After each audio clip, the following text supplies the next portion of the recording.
السلام عليكم.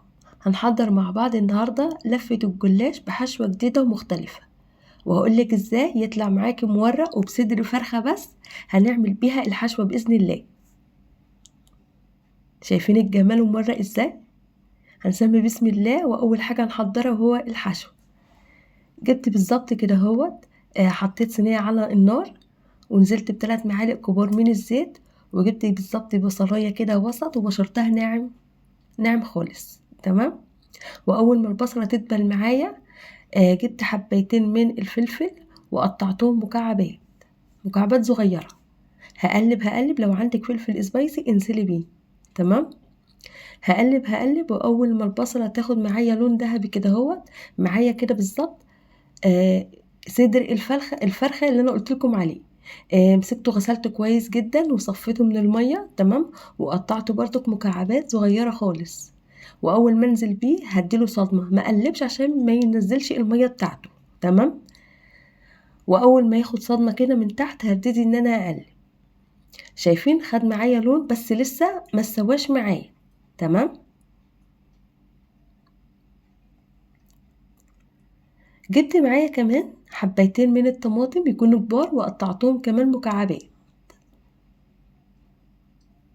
هنزل بالطماطم بتاعتي اللي انا قطعتها مكعبات بالشكل ده، وابتدي ان انا اقلبهم مع بعض.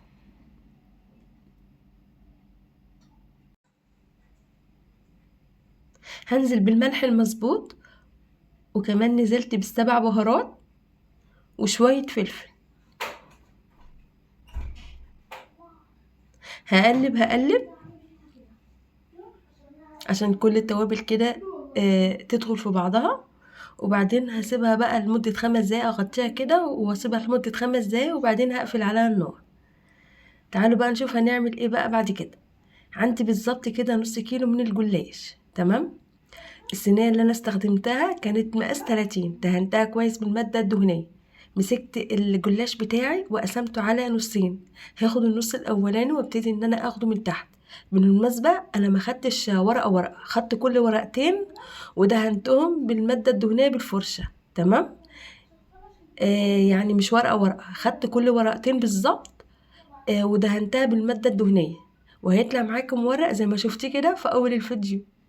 تمام. ولو حاسه ان في اي ورقه متقطعه حطيها في قلب الجلاش كده، مفيش اي مشكله خالص. ولو عندك الصينيه صغيره اتنيها. تمام. هبتدي ان انا انزل الخلطه بتاعتي بالشكل ده واوزعها كويس جدا، وبعد ما وزعتها هبتدي ان انا انزل بنص الكميه الجلاش اللي انا كنت سايباه، هنزل بيها كده من فوق. وزي ما قلت لك لو في اي قطع من الجلاش متقطعه حطيها واتنيها، وكل ورقتين، وابتدي ان انا ادهن كده اهوت بالفرشه بتاعتي بالسمنه اللي انا مسيحاها. تمام. بالنسبه للسمنه اللي انا سيحتها كانت كوبايه الا ربع بالظبط، وكمان اتفضلت منها ما خدتهاش كلها. تمام. هكمل كل الكميه عشان مش عايزه اطول عليكم. وزي ما قلت لكم كل ورقتين وابتدي ان انا ادهنها كده بالفرشه. ودي كده كانت اخر ورقه معايا، اخر ورقتين معايا حطيتهم كده من فوق. هبتدي ان انا ادهنها كويس جدا واظبطها كده بالسمنه كده من فوق، وازود شويه سمنه كده حلوين كده من فوق. هقطعها كمان قبل دخولها في الفرن، لازم تتقطع قبل دخولها في الفرن. وقبل ما تخش الفرن لازم الفرن يكون متولع قبلها ب5 دقايق، يعني هتخش كده فرن سابق التسخين على درجه حراره 180. بس قبل ما تخش الفرن لازم نقطعها كويس كده اهو. وبعد كده انا محضره معايا كوبايه الا ربع من اللبن، كوبايه الا ربع كده من اللبن. حطيت كده بالظبط ربع كده معلقه صغيره كده من الملح، مش كتير. وقلبتها بالشكل ده، وابتدي ان انا انزل بيها بالجلاش واوزعها كويس جدا. ما تكتريش في نسبه اللبن عشان الجلاش بتاعك ما يعجنش معاكي ويطلع معاكي مورق. هبتدي ان انا اوزعها كويس على الجلاش. هدخلها الفرن على تاني رف من تحت، واول ما تاخد معايا كده لون من تحت وتستوي كويس هبتدي ان انا اولع عليها الشوايه على المتابعه المستمره. وهتاخد معاكي لون حلو كده من فوق. لو وصلت لحد هنا يا قمر ما تنسيش تعمل لايك واشتراك للقناة عشان يوصل كل جديد بإذن الله. شايفين ما شاء الله حلوة جدا جدا ومورقة.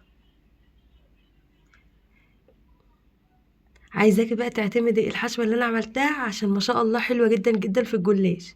شايفين ما شاء الله الجلاش بتاعي مورق، وهوريكي واخدة لون حلو جدا من فوق ومن تحت، وما شاء الله مورق. اعمليها بالتكات المظبوطة وان شاء الله تطلع معاكي زي العسل. اشوفكم في فيديو جديد، مع السلامة.